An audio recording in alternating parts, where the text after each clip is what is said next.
Bom, gente, primeiro eu queria dar as boas-vindas para todos e todas, o pessoal que está aqui presencialmente, agradecer essa disponibilidade por vir presencialmente. Quem puder, na medida do possível, eu vou pedir para vir presencialmente. Eu acho que o diálogo, a troca, funciona muito melhor assim, digamos, cara a cara, né? A gente vendo as pessoas. Então, eu sei que nem todo mundo pode, mas quem puder, venha. Vai ser um prazer receber todo mundo aqui para a gente poder fazer esses encontros. Agora, para quem não pode e está aí acompanhando a gente pela internet, também bem-vindos para vocês que estão aí remotamente. Quem quiser ligar aí suas câmeras, a imagem de vocês está aparecendo numa tela que está aqui na sala, então o pessoal que está aqui na minha frente pode visualizar vocês melhor e assim a gente pode ter uma troca talvez um pouco mais próxima daquilo que é o virtual, que a gente vê a cara das pessoas, né? Bom, eu vou começar hoje, né, o nosso primeiro encontro. Eu vou apresentar a proposta para vocês dessa nossa série. Essa é a terceira edição desse evento, o SIGA Talks. Vejo algumas pessoas que já participaram outras vezes, outras que estão iniciando, começando hoje. Eu vou, nesse nosso encontro inicial, falar sobre a proposta, contar um pouco a história desse grupo de estudos e falar dos temas e das pessoas que nós convidamos para realizar as atividades ao longo desse mês e do próximo. Vão ser 5 encontros, acredito que todo mundo aqui já recebeu a programação, ela já foi divulgada há mais tempo, e hoje de manhã a gente encaminhou pelo nosso grupo do WhatsApp, que é o nosso espaço de compartilhamento, de troca de informações. A gente compartilhou esse documento aqui, que é o nosso cronograma de leituras e encontros, e aí a gente especifica os textos que vamos ler, deixamos os links para vocês baixarem esse material em PDF e tal. Então, eu vou começar falando um pouco sobre... Aliás, antes de eu começar, eu queria agradecer as pessoas que estão comigo na organização desse grupo agora esse semestre, que me ajudaram tanto na organização aqui, nos convites, na organização do material, e também nas inscrições. Esse grupo está inscrito aqui, registrado junto à Uniep, que é o órgão aqui da faculdade de Direito da UFMG, responsável por acompanhamento de atividades de extensão e grupos de estudo. Então, aqueles que preencheram o formulário, depois a gente vai encaminhar ao final isso para o Uniep, para que as pessoas possam retirar seus certificados de participação. Esses certificados são emitidos por eles. E, enfim, então, várias pessoas me ajudaram nessa organização. Aqui presencialmente, a Gabriela, que está aqui, que é a minha nova pesquisadora de iniciação científica, começou agora no mês passado, né? A bolsa foi implementada no mês passado, a bolsa PIBIC do CNPq, né? Então, obrigado ela que fez o material de divulgação, etc. Além dela, tem o Caio, que também é pesquisador de iniciação científica, que concluiu agora a pesquisa dele e já iniciou o trabalho de conclusão de curso também, com a minha orientação dentro desses temas. E, além dos dois, tem a Ana Colli, que é uma colega e que é pesquisadora de pós-doutorado no Departamento de Filosofia da UFMG, e ela, junto comigo, está ajudando na coordenação desse grupo. Ela que fez, sobretudo, essa parte da seleção do material, da organização também, e ajudou muito na divulgação e tem ajudado. Hoje, infelizmente, o Caio não pôde estar aqui por um compromisso no escritório, mas nos próximos encontros ele vai estar aqui presencialmente. E a Ana também coincidiu dela estar prestando um concurso. Ela está no interior de Minas hoje, realizando uma prova de concurso. Ela talvez consiga acompanhar remotamente, mas infelizmente hoje ela não está aqui em Belo Horizonte. Mas nos próximos encontros, que a gente vai ter aí os debates e tal, espero contar com a presença deles e de todo mundo aqui, de outras pessoas que puderem vir. Bom, então, feitos esses agradecimentos aí iniciais para a equipe que está me ajudando, eu vou falar um pouco sobre a história do grupo inicialmente e depois sobre esse projeto agora específico para esse semestre. Bom, esse grupo ele nasceu em 2014.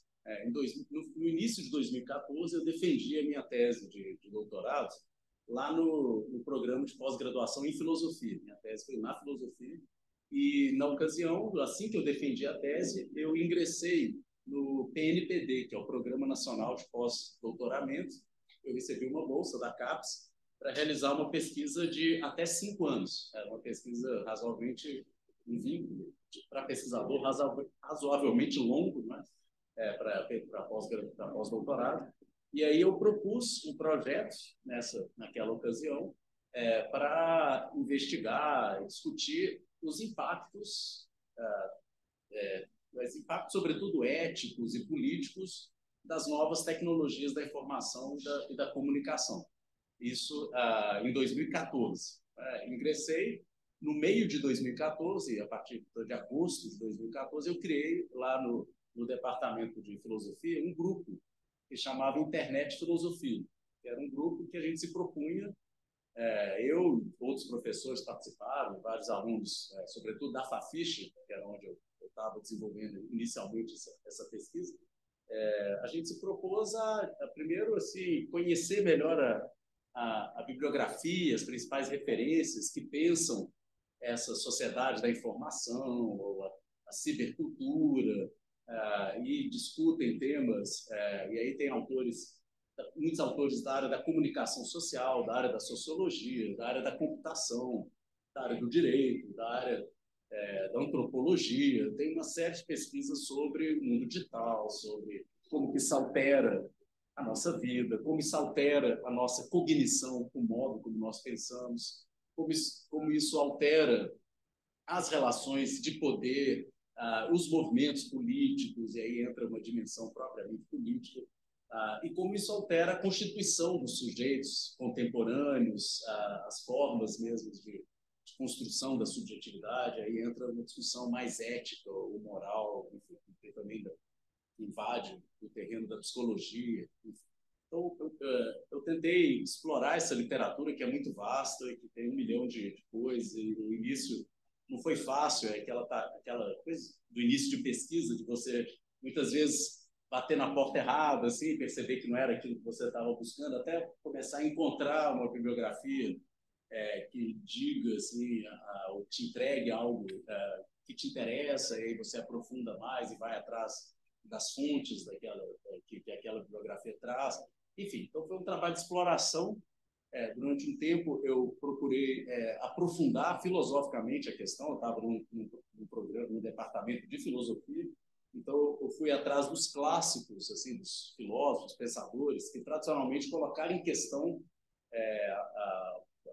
não exatamente a internet ou o mundo digital, mas a relação do ser humano com a tecnologia, como a tecnologia nos afeta, nos altera.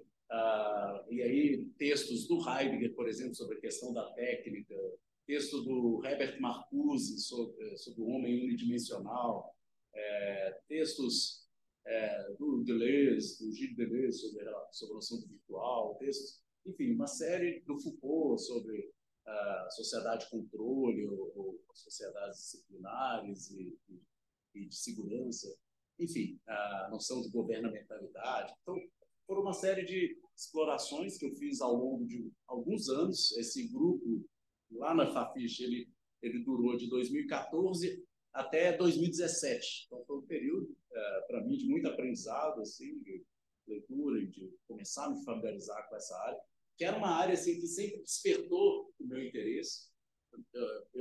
Embora a minha formação seja em Direito e em Filosofia, antes mesmo de entrar na universidade, eu sempre tive contato e interesse com esse mundo com os computadores, com o mundo da tecnologia.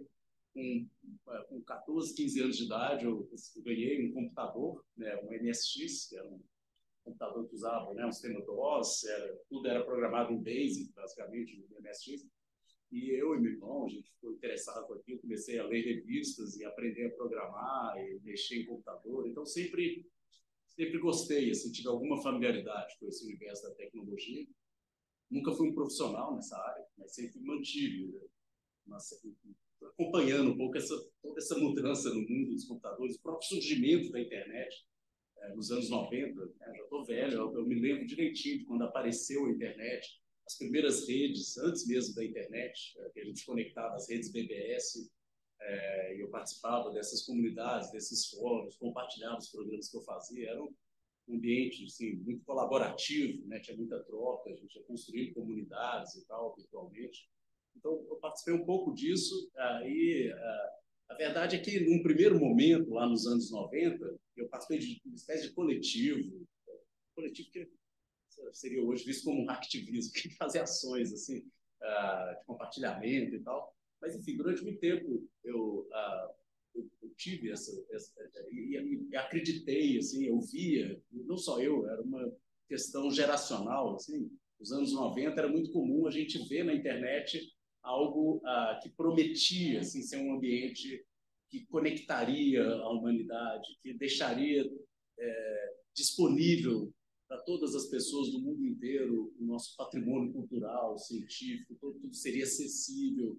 A questão, porque vocês são de outra geração, mas para mim ter acesso, por exemplo, lá nos anos 80, 90, para você ter acesso a um filme japonês, uma música que te interessa, sei lá, alemã, essas coisas eram quase inacessíveis, assim, tudo era caro, em dólar, você não tinha como nem comprar isso aqui no Brasil, e de repente perceber que aquilo está tudo disponível, você poder compartilhar, isso teve um efeito assim muito significativo na minha geração, e a gente depositava uma esperança emancipatória mesmo, assim, de que isso seria libertador em vários aspectos. Só que é claro que a história da internet é uma história cheia de percalços, assim.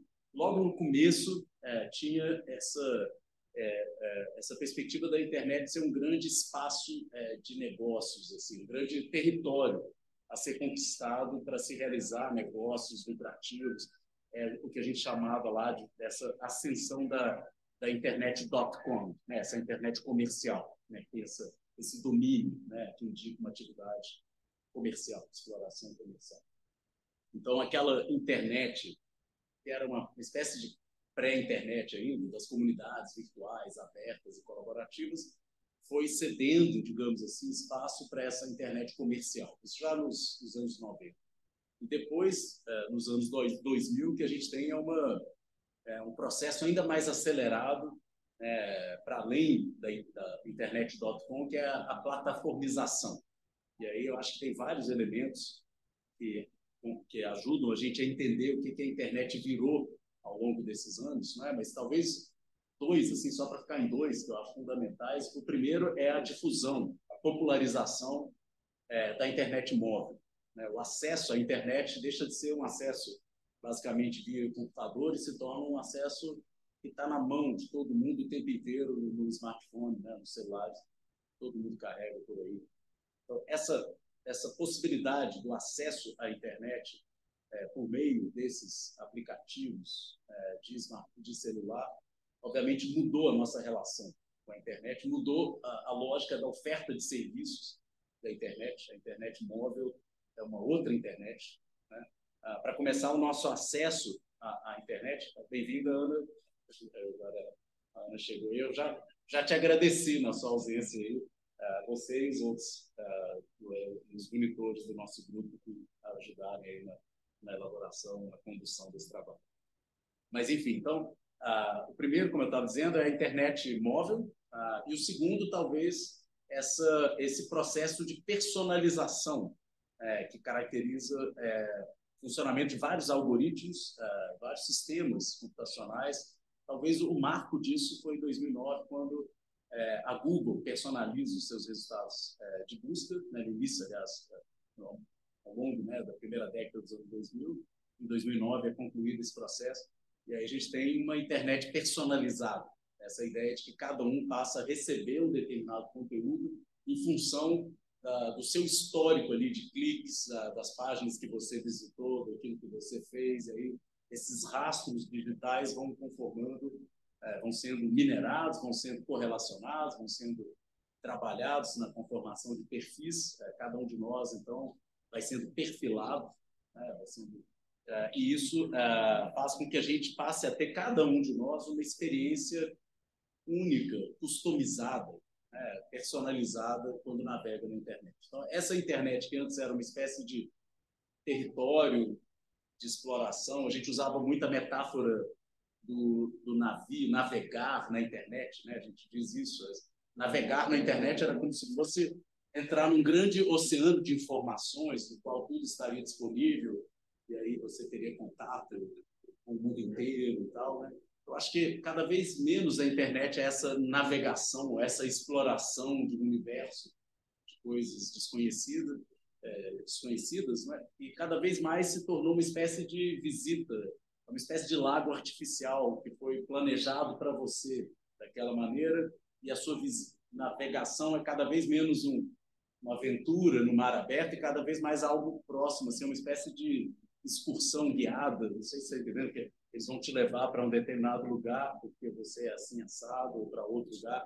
Então, tudo que chega até nós já foi dirigido, entregue de uma forma filtrada e supostamente personalizada. Então, acho que isso modifica radicalmente essa ideia da navegação no oceano da informação. A gente passa a ter uma internet conformada por essas bolhas, né, por um conjunto de informações que são dirigidas para cada um de nós de uma maneira muito específica, e que há uma série de motivos, né, de razões de ordem econômica, exploração comercial, direcionamento de produtos, né, o marketing direcionado, personalizado, e também o uso dessas ferramentas, desses instrumentos para conformação de opinião pública, para direcionamento de informações, para usos políticos. Todo mundo sabe as múltiplas possibilidades que essas ferramentas oferecem. Enfim, então a internet foi mudando, né, radicalmente. Eu acho que nos últimos 10, 15 anos, a gente já tem uma diferença radical em vários aspectos do funcionamento da internet, cada vez mais plataformizado, cada vez mais personalizado. E esse grupo, por exemplo, que nasceu em 2014, ele nasceu em um outro contexto. Para vocês terem uma ideia, de 2014 para cá, que não deu nem 10 anos, que é o tempo de existência do grupo, por exemplo, as questões que a gente colocava em 2014 eram os movimentos da Primavera Árabe, era junho de 2013, era o uso de redes sociais como um instrumento de ação e articulação política, sobretudo usado por movimentos de libertação contra formas de opressão. E aí tem experiência na Espanha, o Occupy, lá, Wall Street e outras, né, que se articularam em rede. E, de repente, assim, sei lá, de 2016 para cá, a gente passa a ter uma outra percepção do uso dessas ferramentas como um mecanismo de ação política, coisa que naquele momento ainda não era claro. Havia alguma coisa, mas não era tão claramente percebido, não era a questão que se colocava naquele momento. Mas, enfim, então, o grupo nasceu lá em 2014, permaneceu até 2017 na Fafiche, com esse título de Internet e Filosofia, e em 2017 eu ingressei aqui na Faculdade de Direitos como professor, fiz um concurso, entrei aqui, e a partir do momento que eu vim para cá, eu meio que rebatizei o grupo, ele deixou de ser Internet e Filosofia, e passou a se chamar SIGA, que é o nome que ele tem hoje, Sociedade, uma sigla, né, para Sociedade da Informação e Governo Algoritmo. E é claro que, a partir de então, além dessas questões filosóficas, que eu permaneço discutindo elas, interessado nelas, eu tentei dar um foco maior para as questões, sobretudo, jurídicas e políticas relacionadas ao enfrentamento desses problemas que essas tecnologias da comunicação, da informação trazem. E aí, a questão, o debate regulatório ganhou mais destaque no grupo, discutir iniciativas específicas, por exemplo, de combate à desinformação, foi um tema que eu acabei de falar sobre isso hoje de manhã. Eu estava na reitoria participando de um campus, aliás, participando de um evento, que foi a abertura da Semana do Conhecimento. Eu fui falar sobre essas iniciativas de enfrentamento à desinformação, sobretudo o PL 2630, que é o que está tramitando aí no Congresso. Enfim, mas então, eu me debrucei também sobre essas questões regulatórias, não só no âmbito da desinformação, mas em outros domínios, e esse semestre a gente vai ter oportunidade de discutir isso, a regulação da inteligência artificial. Inclusive, semana passada eu estive em Brasília, a convite de um programa lá sobre inteligência artificial, desafios filosóficos. É um programa do Departamento de Filosofia, mas que discute inteligência artificial e implicações, sobretudo éticas e políticas dos sistemas de inteligência artificial. Eu estive lá tratando desse assunto sexta-feira, agora, na UNB. Então, assim, são temas que me interessam, que interessam o nosso grupo de maneira geral, essa dimensão também regulatória. Também tem um projeto de lei, né, o 2338, né, discutindo regulação da inteligência artificial. Enfim, então, a gente vai conversar um pouco sobre essas questões, além de todas as iniciativas que tem mundo afora, de regulação da desinformação, da inteligência artificial, das plataformas digitais. Tem, enfim, a legislação europeia, DSA, sobretudo, o debate nos Estados Unidos, no caso da desinformação, sobretudo o Decency Service Act, né, a seção 230, que fala sobre moderação de conteúdo e redesenha, digamos assim, os contornos da liberdade de expressão no mundo mediado por grandes plataformas e tal. Então, assim, essa discussão, em outros países, já tem vários países que já têm legislação ou regulação própria nesse domínio, a Austrália, o Canadá, o Reino Unido, a França, a Alemanha. Então, tem um universo infinito de que para a gente estudar não falta assim, não falta coisa para ser estudada, para ser compreendida. E para além das leis ou dos documentos regulatórios que existem, a gente tem um desafio imenso que é a compreensão mesmo desse fenômeno contemporâneo. Compreender o que é desinformação, compreender o que é inteligência artificial por si só, isso já é um grande desafio. Né? E, obviamente, para a gente poder regular adequadamente isso, a gente precisa ter alguma compreensão e entrar em questões que muitas vezes são questões técnicas, que vão envolver conhecimento na área da computação, por exemplo. Obviamente, a gente não precisa virar um especialista nesses assuntos, mas a gente vai ter que ter alguma bagagem ali, alguma entrada para poder, pelo menos, entender do que se trata e quais são as questões que realmente se colocam, até para a gente evitar uma coisa que eu acho que é muito comum nas humanidades em geral, mas aqui no direito também, que é, por um lado, uma coisa meio mitificada, sabe? A tecnologia parece que é uma coisa assim, e aí, ao mitificar, ela se torna ou redentora, a tecnologia vai nos salvar, não sei o quê, o mundo melhor, ou ela é, assim, catastrófica, vai acabar com o mundo, com a humanidade, não vai sobrar nada. E, no final das contas, não é nenhuma coisa nem outra, é preciso entender, eu acho que a natureza disso, os seus verdadeiros assim, efeitos, e fazer uma análise mais concreta a partir dos artefatos que existem, dos dispositivos que já estão aí, ou que estão em implementação, sem ficar muito naquela ficção científica, sabe? Distópica, do mundo que vai acabar ou vai se salvar por causa disso. Então, enfim, mas tudo isso exige um trabalho que não é fácil de explorar, compreender e acompanhar, porque essas coisas estão mudando rapidamente. Então, as questões que eu colocava nesse grupo em 2014 não são as mesmas, nem se falava em regulação de inteligência artificial. Desinformação era um tema quase que também nem existia em 2014. Eram outras as questões. Isso está mudando rapidamente.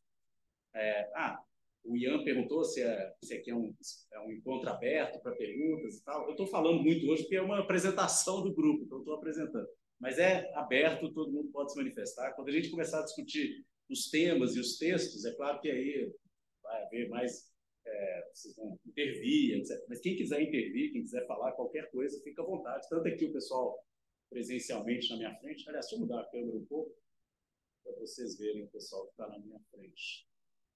Espera aí, que não precisa entrar aqui.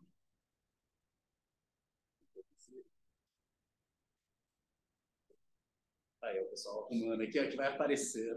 Exato. Esses aparecem pequenininho, que aí fica a sala ali, nem dá para ver todo. Mas enfim, vou falar aqui que vocês estão me vendo também. Eu fico na beiradinha.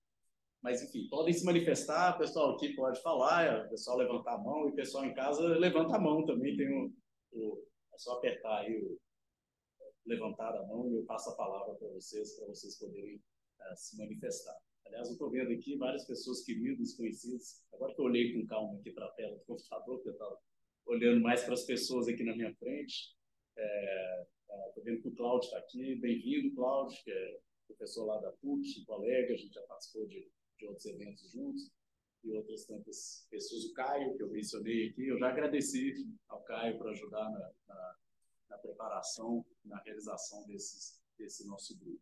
Enfim, vamos lá. Então, agora eu fiz esse percurso, desde que eu cheguei, então, aqui na Faculdade de Direito, de 2017 para cá, o nosso foco foi mais jurídico, político, estratégia de regulação. Durante um tempo, o nosso foco foi dirigido para as fake news, para o fenômeno da desinformação, para os discursos de ódio. Depois, teve um momento que a gente estudou muito a noção de governo algorítmico, governança algorítmica, as estratégias de governança do mundo digital, lemos diferentes trabalhos nessa perspectiva.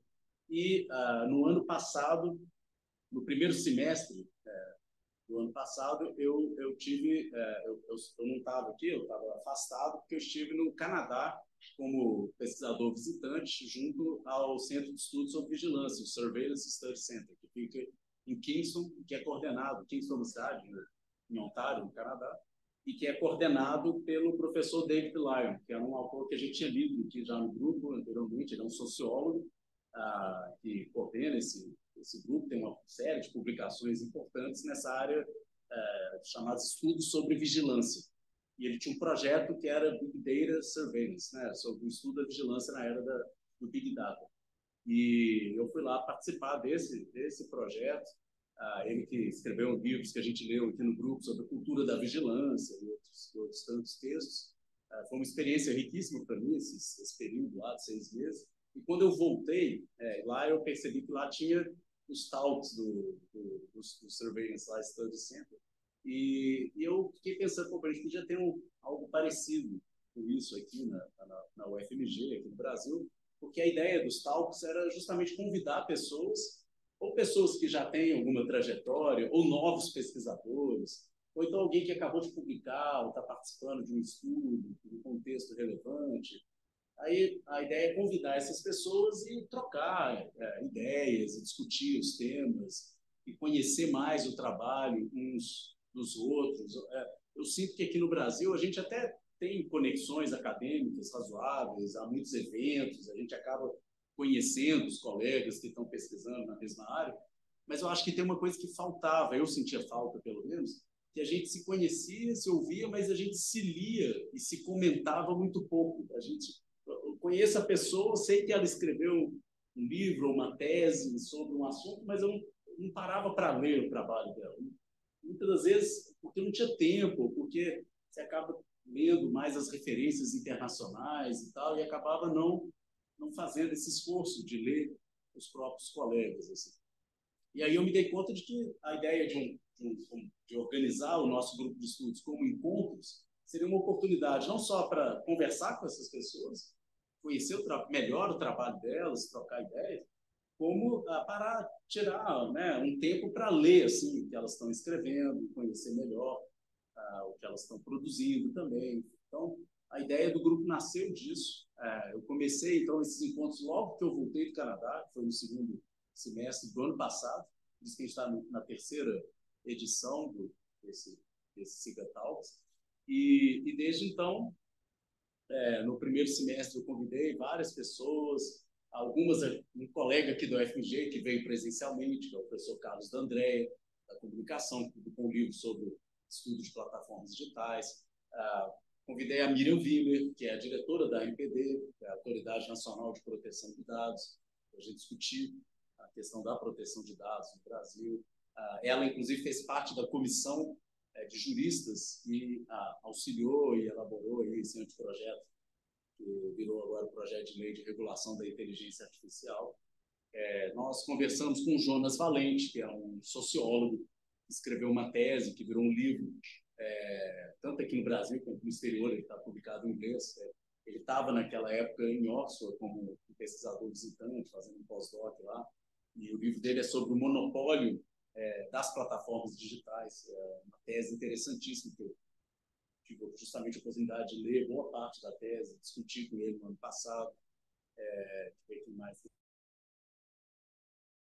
várias pessoas. No primeiro semestre desse ano, a gente deu continuidade e aí a gente deu um foco mais específico para os encontros do semestre passado.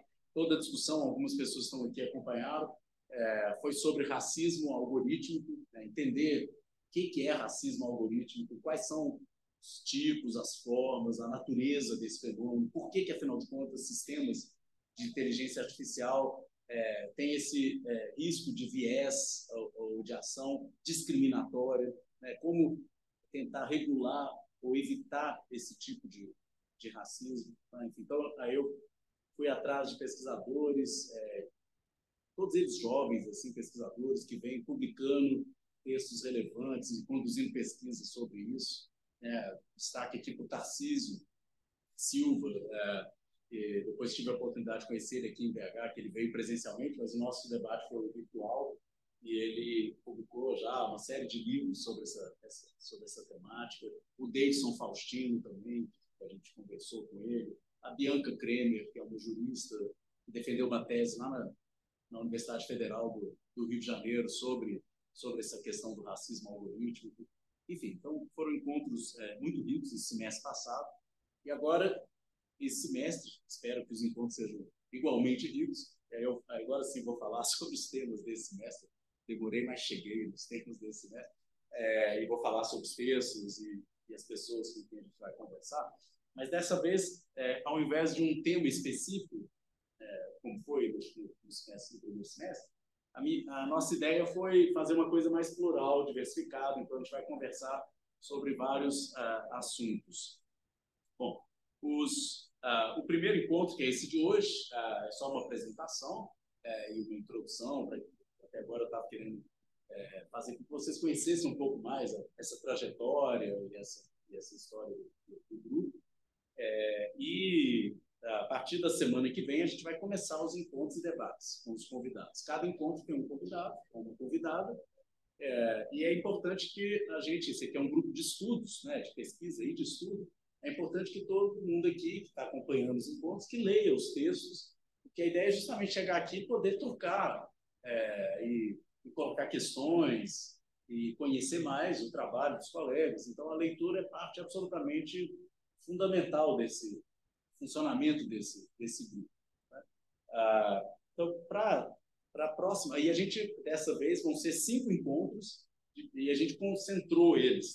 Normalmente eu fazia com intervalos maiores, de 15 em 15 dias, mas aí o grupo ficava muito esticado ao longo do semestre, tinha que começar lá no começo do semestre, terminava lá no final, quando vai chegando a época de provas e trabalhos finais. Eu entendo que é difícil. Assim, geralmente o grupo começava cheio de gente, aí ia diminuindo no final, aí estava cheio de prova, não sei o quê. E eu entendo que as pessoas acabem sacrificando um pouco essa atividade, porque, afinal de contas, a atividade de estágio, de trabalho, de prova, essa não dá para a pessoa abrir mão, porque ela depende daqui.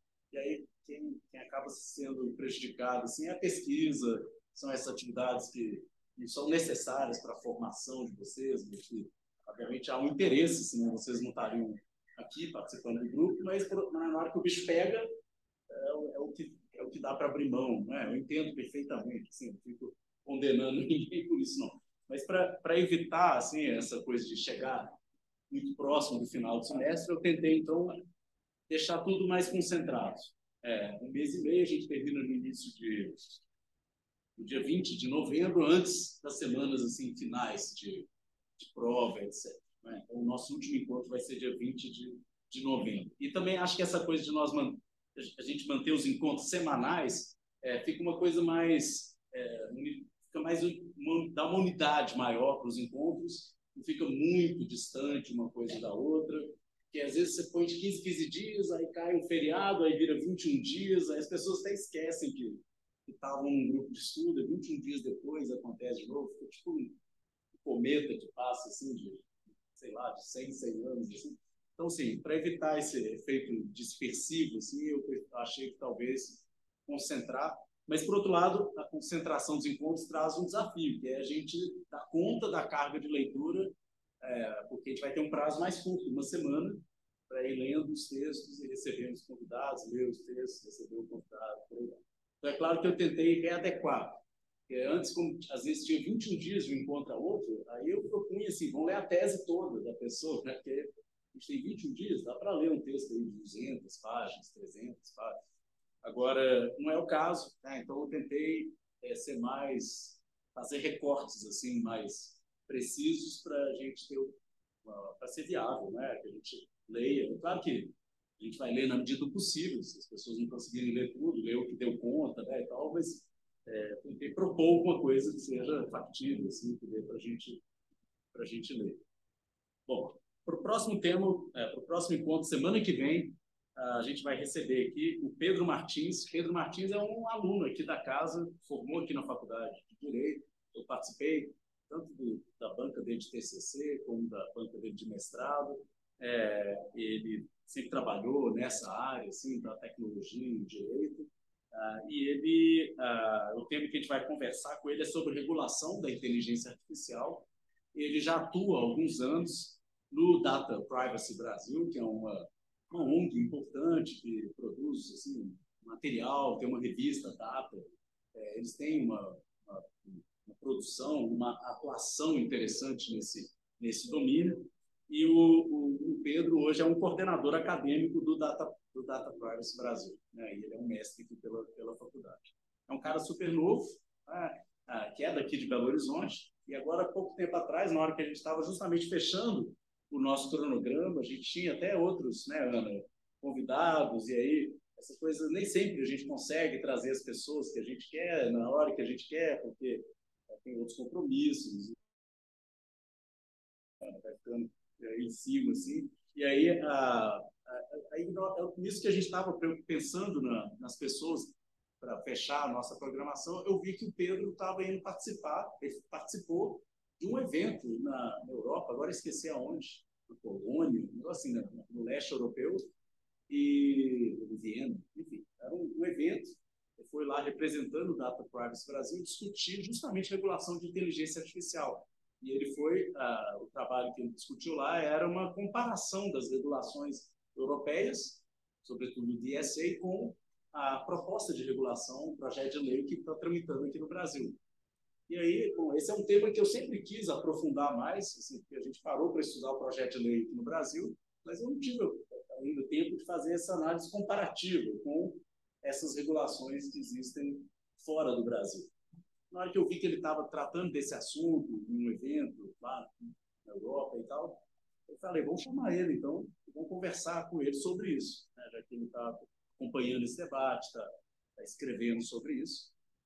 E ele aceitou, acho ótimo, e vai ser o nosso interlocutor, o nosso primeiro convidado semana que vem. E para leitura prévia, então, eu peguei o livro que ele publicou, que é resultado do trabalho dele de mestrado aqui na faculdade. Esse livro, que, aliás, o Pedro que me deu, gentilmente, assim, ele publicou em 2021, né, então já tem uns 2 anos que saiu, que é esse Profiling na Lei Geral de Proteção de Dados. Um livro desenvolvendo a personalidade em face da governamentalidade algorítmica. Bom, é um livro que é interessante, mas a ideia, como eu falei, foi pegar um recorte, uma parte só do livro, embora o livro não seja tão grande, mesmo assim, a gente escolheu apenas um capítulo, que foi uma sugestão do Pedro, inclusive, que a gente lesse esse capítulo, então, previamente, para a discussão, que é o 3º capítulo do livro, que é a construção da identidade pessoal e o tratamento automatizado de dados, que é quando ele vai falar justamente dessa lógica das decisões automatizadas e de outros aspectos relacionados a esses sistemas de inteligência artificial. Bom, então, está lá, eu já deixei o link para vocês terem acesso. Eu não deixei o livro, porque eu não tenho livro em PDF, mas eu deixei a dissertação de mestrado, que está disponível no banco de tese aqui da universidade, então eu deixei o link para vocês, só ir lá no 3º capítulo, indicação prévia de leitura, mas o foco da discussão vai ser a regulação da inteligência artificial. Aí a gente pode falar mais. Para aqueles que não conhecem, assim, eu indico fortemente que leiam o projeto de lei. Eu vou compartilhar lá depois o projeto de lei que foi apresentado agora, esse ano, pelo senador Rodrigo Pacheco, que é um projeto que agora ele passou, no ano passado, por uma comissão de juristas, 18 juristas, isso no Senado.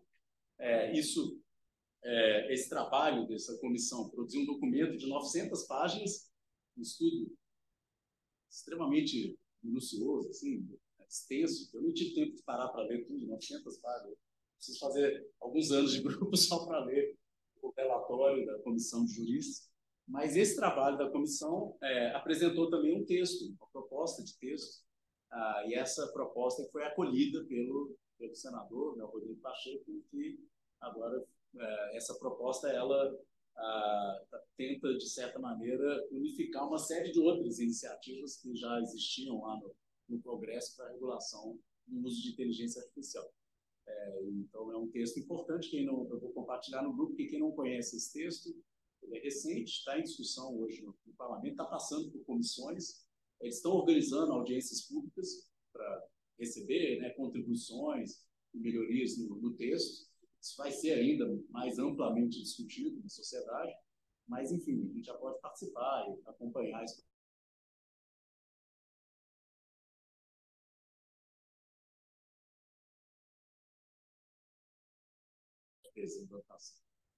Bom, então, esse vai ser o nosso primeiro encontro semana que vem. Na outra semana, no dia 6 de novembro, o nosso tema vai ser o vieses no aprendizado de máquina e algoritmos racistas. Então, a gente vai voltar um pouco, de certa maneira, naquilo que foi o nosso tema do semestre passado. Quem estava aqui semestre passado acompanhou, a gente leu, conversou com uma série de pessoas sobre racismo algorítmico. Então, dessa vez a gente convidou a professora Denise Carvalho, que é uma professora da Unicamp, uma doutora em sociologia pela USP, e que vem desenvolvendo uma série de trabalhos tanto sobre a questão dos vieses como dos racismos, dos algoritmos racistas. Esse nome foi uma sugestão da Ana Poli, que está aqui junto comigo na coordenação do grupo, e a professora Denise Carvalho gentilmente aceitou o nosso convite para vir conversar conosco. Vai ser uma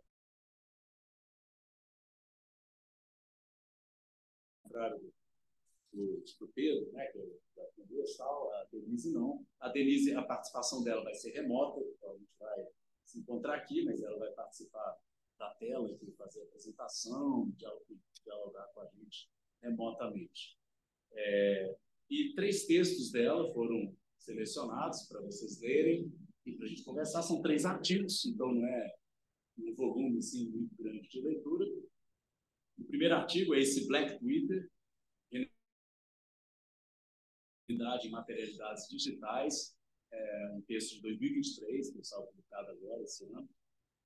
O outro texto é Mitigando Vieses no Aprendizado de Máquina, um texto que foi publicado no ano passado. E o terceiro texto, Algoritmos Racistas, a hiperritualização da solidão da mulher negra em bancos de imagens digitais, que é um texto de 2020. Então, 3 artigos, todos esses artigos a professora Denise Carvalho escreveu em coautoria com outros colegas e tal. A gente vai ter a oportunidade também de perguntar para ela como é que foi esse trabalho de colaboração, de onde vem essa pesquisa dela, etc.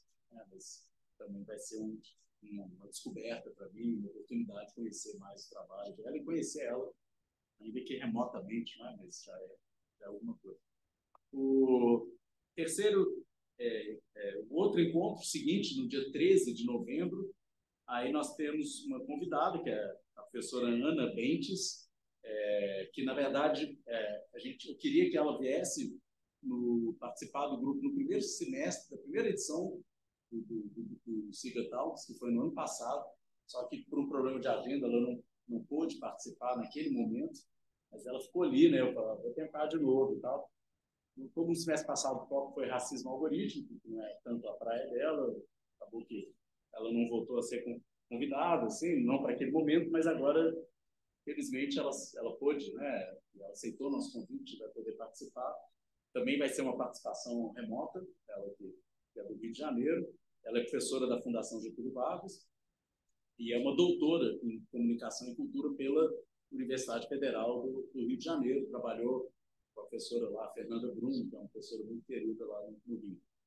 E o tema dessa conversa com a Ana Bentes vai ser Indústria da Influência Digital, Capitalismo de Vigilância e Economia da Atenção.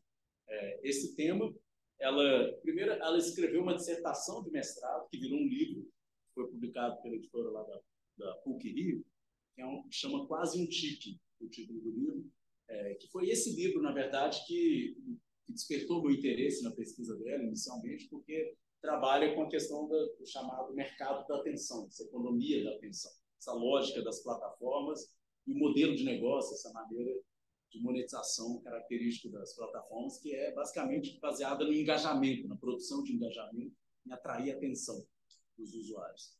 E eu queria, assim, eu achei muito interessante, tal, só que quando eu entrei em contato com ela, ela sugeriu, em vez da gente ler a dissertação, que tinha virado o livro, ler o trabalho dela mais recente, que ela tinha acabado de defender a tese dela de doutorado.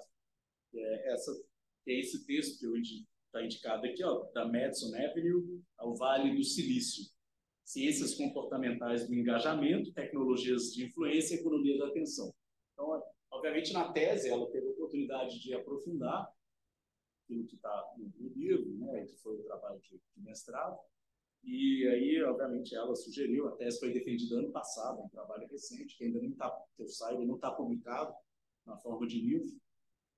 E aí eu reportei uma parte dessa tese, e essa vai ser uma carga de leitura um pouco maior. A minha sugestão, na medida do possível, como as primeiras semanas vão ter menos carga de leitura, a gente tentar ir avançando essa leitura, para não ficar tudo para uma semana só, que é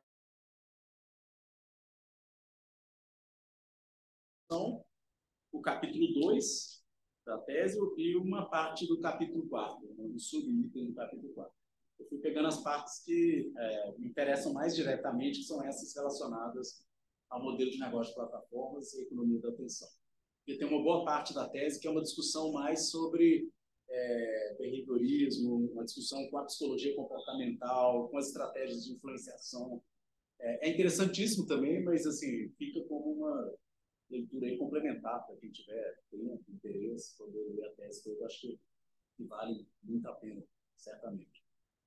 Mas, enfim, vamos tentar circunscrever, assim, pelo menos o foco da nossa leitura e da nossa discussão nesses capítulos que eu indiquei aqui.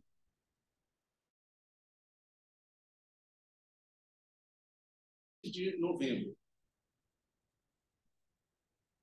Esse encontro final vai ser também presencial. Então, nós vamos ter 4 convidados. O primeiro e o último vão ser presenciais e os 2 ali do meio vão ser remotos. Né? Esse grupo é híbrido, né? Tem uma galera em casa, galera aqui, uns convidados aqui, outros convidados em casa. Só assim, chamar atenção, né? No caso dos convidados presenciais, eu queria reforçar ainda mais o convite, assim, o pedido para as pessoas que puderem virem presencialmente, né? Para prestigiar o convidado que vai estar aqui e tal, que vai se deslocar, vir aqui para a faculdade. Enfim, no caso remoto, venham também, que eu vou estar aqui, né? Vão ter outras pessoas, mas pelo menos assim, o convidado não vai estar aqui, né? Então, tudo bem. Mas nesses presenciais, eu queria estar.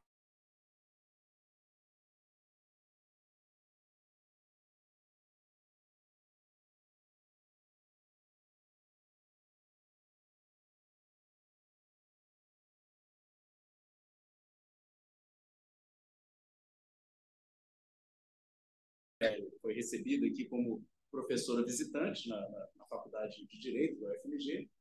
Eu que estou recebendo ela aqui, é um programa, é um convênio que o DRI, que é o Departamento de Relações Internacionais aqui da universidade, um convênio que nós estabelecemos com a Embaixada da França. Então, que permite que a gente traga professores franceses para uma estadia de até 60 dias, ela vai ficar 45 dias, aqui na universidade, e aí a gente tem uma previsão de uma série de atividades da professora Isabela aqui em Belo Horizonte ao longo desse tempo. Ela já chegou, ela está aqui desde semana passada e vai ficar até o final de novembro.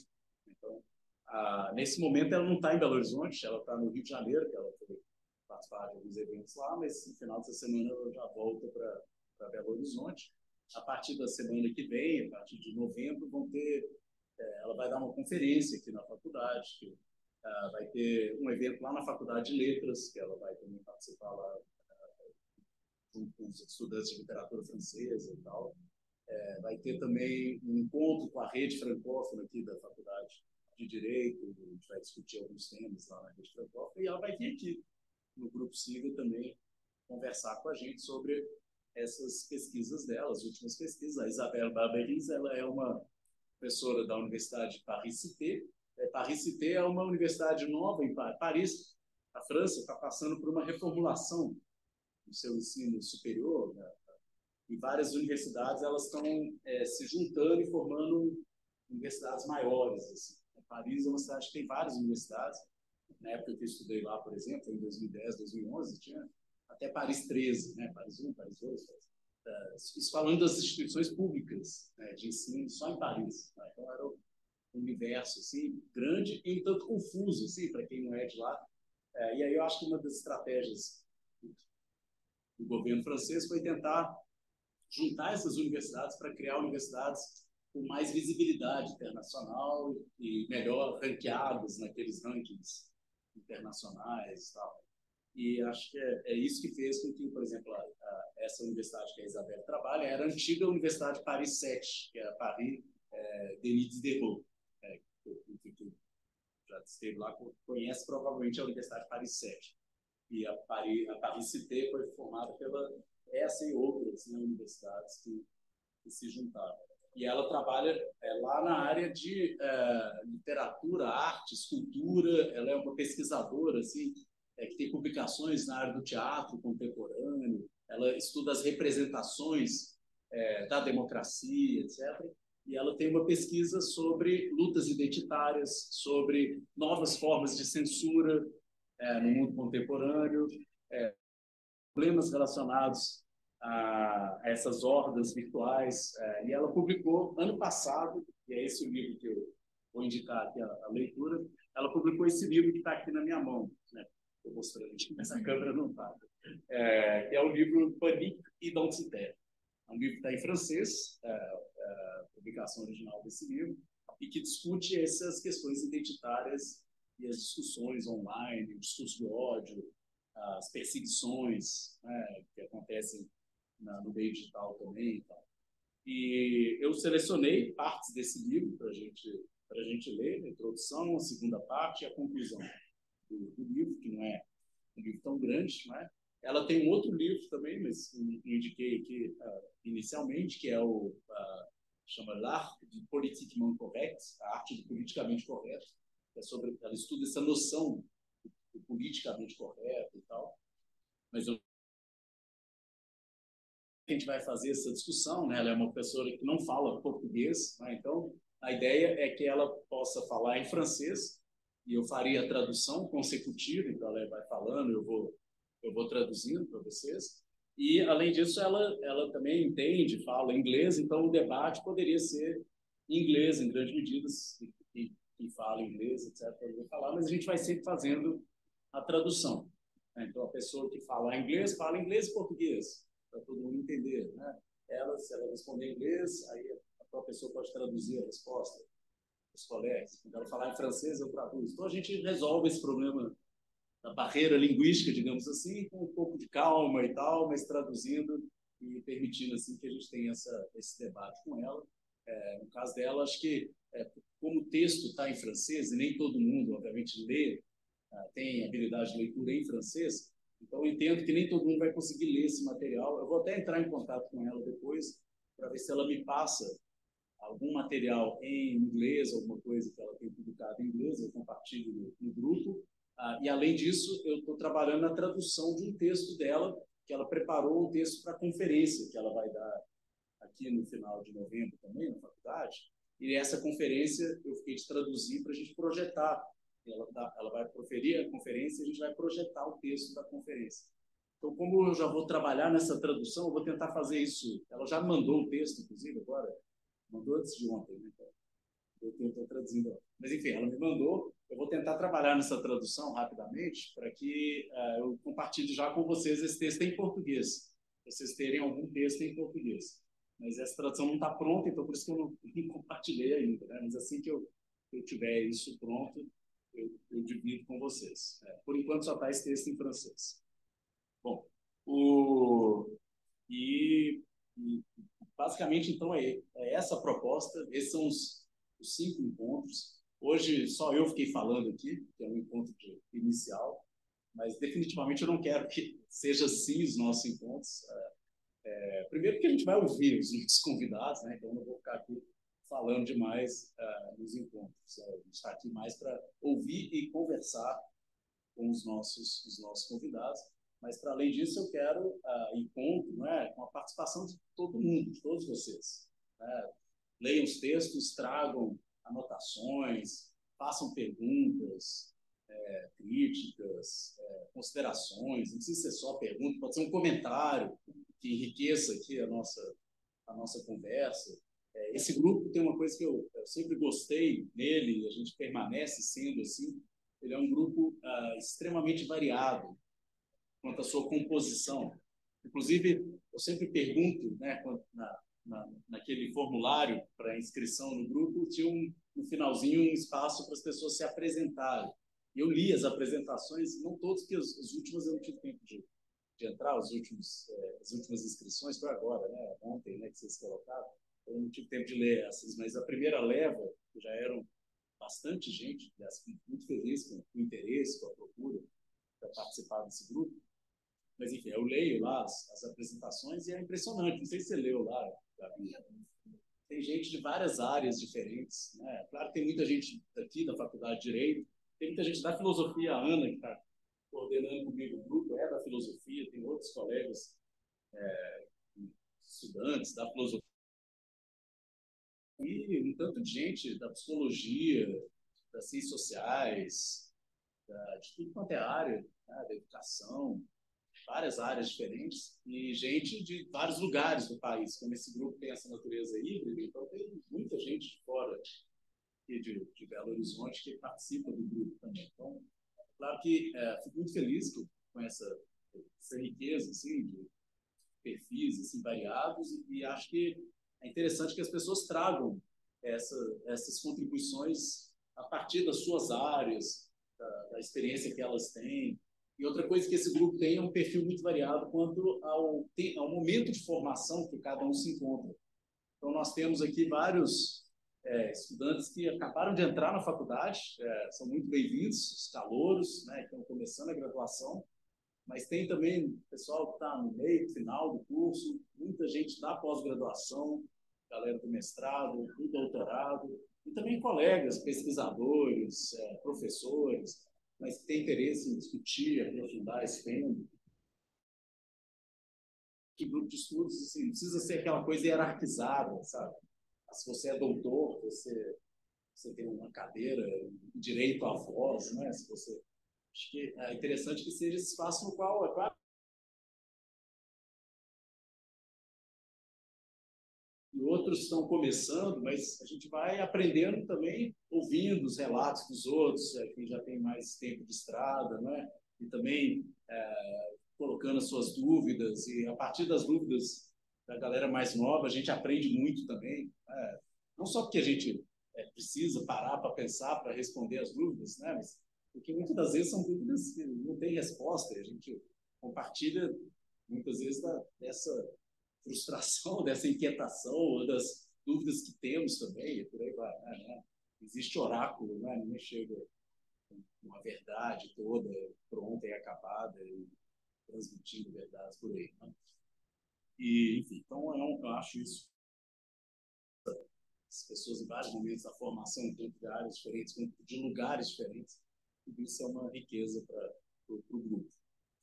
E aqui não vale a lei do silêncio. Me lembrei aqui da tradição pitagórica. Né? Dizem que na escola de Pitágoras as pessoas ingressavam, não lembro o tempo, mas tipo assim, 5 primeiros anos elas só podiam ficar caladas ouvindo, né? Não podia falar nada. Aí depois de 5 anos a pessoa tinha o direito de perguntar, mas ela não podia nem perguntar. Aí depois de 5 anos ela pode perguntar. Até ela poder dizer alguma coisa, é no mínimo uns 10 anos de iniciação. Né? O processo iniciático, assim, na tradição pitagórica. Não é assim que funciona aqui não, gente. O pessoal...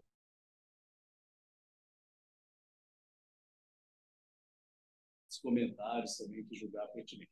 E podem fazer isso tanto aqui nos encontros, presencialmente, presencialmente, remotamente, levantando a mão e falando, como pode também fazer isso no grupo. Aí eu queria dizer que o grupo no WhatsApp é uma extensão desses encontros, ou seja, é um espaço para a gente continuar a nossa conversa, digamos assim, e também trocar informações.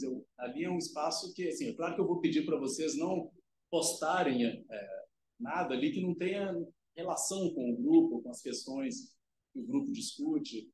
E, assim, não precisa também dar bom dia, né? Enfim, essas coisas. É um grupo grande, tem umas 200 pessoas lá. Se todo mundo der bom dia, o grupo fica enviado.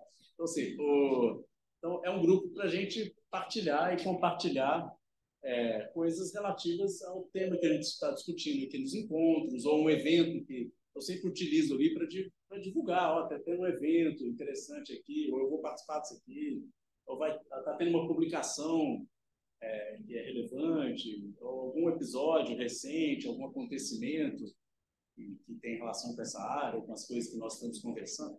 O grupo é um lugar para a gente fazer essas trocas, para tirar dúvida. E é claro que também as atividades do grupo, todas elas eu vou colocando lá no grupo para vocês acompanharem. Então, o encontro que vai ter, os textos para vocês lerem, eu já vou até anotar aqui, para disponibilizar lá o projeto de lei da inteligência artificial, para quem não teve ainda, não tem conhecimento, quem ainda não leu, para ler, porque isso vai ser o nosso primeiro tema de discussão na semana que vem. Então, assim, é um lugar para a gente ir trocando ideias, conversando, divulgando, se mantendo assim, informado sobre coisas que estão acontecendo nessa área, eventos e publicações. Então, fiquem à vontade para também colocar lá, porque eu estou sempre colocando os eventos, tanto os que eu estou participando, mas também os que eu chamada de publicações que são da área, eu coloco lá, sobretudo para quem está fazendo pesquisa, quem está no mestrado, doutorado, tem uma oportunidade ali de participar de um dossiê, publicar e tal. Então, sempre que eu vejo isso, eu compartilho. Sempre que alguém me manda alguma coisa de divulgação de eventos na área, eu compartilho lá. Mas isso vale para todo mundo. Vários eventos eu tomo conhecimento porque alguém do grupo compartilhou lá. Eu nem estava sabendo. Eu falo, legal, vai ter ou uma publicação, ou saiu tal revista, não sei aonde. Então, é um lugar para a gente se manter atualizado e fazer isso assim, coletivamente, trocando, dividindo essas informações ali com todo mundo. É um trabalho efetivamente em grupo. Então, a gente está aqui, mas a gente continua a conversa lá no WhatsApp. Enfim, quem não está ainda lá no grupo, é só fazer a inscrição, preencher o formulário, que aí a gente vai pegar os dados da pessoa e incluir lá no grupo de estudos. Se por um acaso alguém preencheu o formulário do grupo, aí me manda uma mensagem, conversa com os monitores aqui, a gente vai e coloca no grupo, porque às vezes teve algum problema, sei lá, alguma coisa aconteceu, mas a gente vai e coloca. E quem não preencheu o formulário, preencha, porque primeiro é o que dá direito depois ao certificado, porque a gente vai pegar os nomes das pessoas que preencheram o formulário para repassar para o INEP, para eles emitirem o formulário. Então, quem não preencher lá, a gente não vai mandar o nome para o INEP. Agora, para além disso, mesmo quem não tem assim, interesse no certificado, vale a pena preencher lá para a gente poder incluir no grupo, porque é lá que a gente pega o contato do celular das pessoas e insere no grupo. E, bom, acho que era isso. Acho que a gente não precisa ir até 3h30, porque normalmente, os encontros eles vão de 2 até as 4, mas assim, a gente não precisa necessariamente, eu deixo um tempo de 2 horas, que é para a gente poder conversar com calma, dar tempo do nosso convidado apresentar e a gente poder ouvir, e depois todo mundo ter tempo de falar, não ficar aquela coisa muito corrida e, bom, acabou, uma leva de pergunta e vamos embora e tal. A gente ter realmente um tempo de troca, sabe? Já que a gente parou para ler o trabalho da pessoa, para se encontrar, convidou ela, então que seja um momento mais frutífero, que a gente possa extrair mais coisas ali dos nossos convidados e realmente aproveitar mais a oportunidade. Né? Então, por isso, esse tempo de 2 horas. Mas hoje, como era só um encontro inicial de apresentação, então, realmente eu pensei numa coisa mais curta e mais dar as boas-vindas e deixar todo mundo ciente de qual é a proposta, o que a gente vai fazer, como a gente vai trabalhar e tal. Bom, gente, deixa eu ver aqui, tem algumas questões no chat, eu não tive tempo de ler. A Ana, falando da demora, tudo bem, né? Esse primeiro encontro será aberto para perguntas? Sim. E ele queria fazer uma pergunta, ele fez, o Ian. Já tem um tempão que você fez, né, Ian? Agora que eu estou te respondendo, tem mais de meia hora. A pergunta é, só queria, o senhor diferenciaria desinformação de fake news? Faça essa pergunta partindo do Byung-Chul Han, né? Que faz essa diferenciação. Bom, eu não faço exatamente como o Chul Han, mas na minha opinião, assim, eu até falei sobre isso hoje de manhã, lá no evento da reitoria. Deixa eu dar um pouco a câmera de novo, para te responder. Eu falei sobre isso hoje de manhã, mas a minha percepção é de que o termo fake news é um termo, em grande medida, um termo enganador, né? Um termo inadequado, porque acho que ele chama muito a atenção, tem vários aspectos, mas um deles eu acho que ele chama muita atenção para a questão epistêmica, para a questão da verdade ou falsidade, do conteúdo daquilo que está dito. O fake, normalmente a gente traduz por notícias falsas, como se o problema do fake news fosse o fato de que a notícia é mentirosa, o conteúdo falso daquilo que é dito. E na minha opinião, assim, não que isso não seja um problema, mas o principal problema não é a mentira que é veiculada. O principal problema é a forma de veiculação. Acho que o principal problema são os mecanismos que existem hoje de viralização e de ação orquestrada em grande escala para atingir um público de maneira cirúrgica, né, personalizada, em poucos segundos, fazendo uso de impulsionamento, de robôs, de perfis falsos, de uma maneira, como eu disse, orquestrada, de modo a poluir o ecossistema informacional, de modo a pautar o debate público e de maneira a ser capaz de fazer com que determinado conteúdo atinja pessoas muito claramente, assim, cirurgicamente definidas, né, em poucos segundos, né? Essas possibilidades e o uso que se faz disso para fins políticos, comerciais, etc., esse me parece o problema. É um problema de regulação de um ecossistema informacional para evitar que esse ecossistema fique poluído, fique tóxico. Enfim, então, esse me parece o verdadeiro problema. Não é um problema de mentira, é um problema de instrumentos que incentivam, por exemplo, práticas que são sensacionalistas, que são teorias conspiratórias, negacionistas, e são incentivadas por quê? Porque confere àqueles que realizam isso notoriedade, confere ganhos financeiros, porque a lógica da plataforma é uma lógica de monetização por engajamento. Então, se você treta na internet, a chance de você conseguir chamar atenção, produzir engajamento é muito maior do que se você der esclarecimentos verdadeiros sobre o que quer que seja. Então, você tem um conteúdo agressivo, a lacração, a agressão, tende a ser lucrativa, é incentivada. É como se a gente criasse um ambiente que estimula essas práticas, culturalmente e economicamente. Esse me parece o problema dos ambientes digitais. E me parece que é por isso que eles são tóxicos e por isso eles são extremamente violentos. Você está entendendo? Então, isso para mim é o fenômeno da desinformação. Um fenômeno que tem combustíveis culturais e econômicos. E que é justamente por isso que a gente precisa regular esses ambientes, para, por meio da regulação, desestimular certas práticas. Então, aquilo que hoje vale a pena, dar dinheiro, dar fama, etc., isso, na medida em que isso comporta prejuízos públicos e privados, né, e tal, que isso, então, seja regulado de maneira que as pessoas respondam por esses prejuízos, para que essas práticas sejam, portanto, desestimuladas. Então, isso que é o fundamental, vocês estão entendendo? Eu não quero ser o dono da verdade, o censor de ninguém, ficar decidindo o que é verdadeiro ou falso. Mas eu acho que é um papel, isso sim, direito precisa entrar, para evitar que esse ambiente seja pautado, guiado por esses imperativos econômicos, por essas formas, né, e práticas culturais que são claramente atentatórias assim, a direitos fundamentais, que ameaçam democracias e por aí vai. Então, não sei se está entendendo, é um problema de saneamento de um espaço que está poluído. Não é um negócio de ficar querendo decidir a verdade e a falsidade de conteúdos particulares. Se quiser produzir instrumentos que favoreçam a produção de um espaço mais saudável do ponto de vista informacional, do ponto de vista das trocas que acontecem, das interações que acontecem ali. É verdade que a gente criou todo tipo de mecanismo para favorecer ambientes cada vez mais tóxicos, cada vez mais radicalizados, cada vez mais agressivos.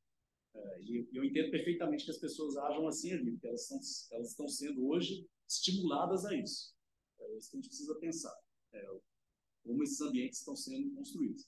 E é claro que a regulação não interessa às grandes plataformas. Não é à toa que, na véspera da votação do PL 2630, saiu um texto infame lá do Google, na página principal do motor de busca, condenando o projeto, chamando de censura e tal.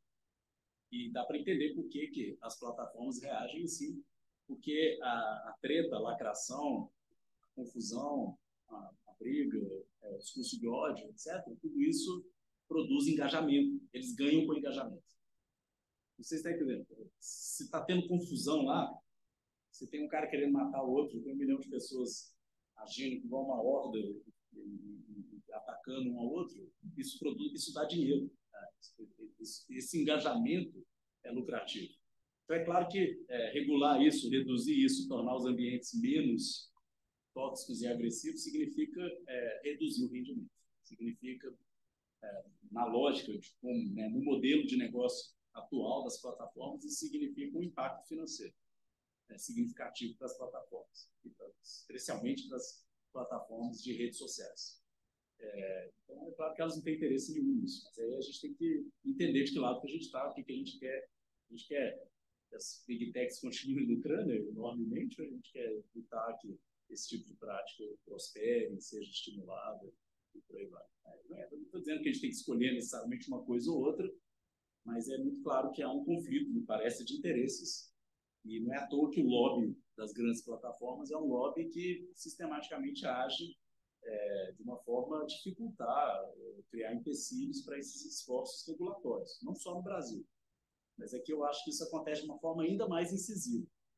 Porque uma coisa é a Europa regular plataformas, outra coisa é Brasil, Sul Global não pode não. Isso aí talvez na Europa vá lá. Eles não agiram como agiram aqui, por exemplo. Eles não tiveram a audácia que a Google teve, por exemplo, de publicar um texto como aquele na véspera da aprovação. Se fizessem isso na Europa, eles tinham banido essas plataformas de lá, mas aqui no Brasil vale tudo, né? Estão aí.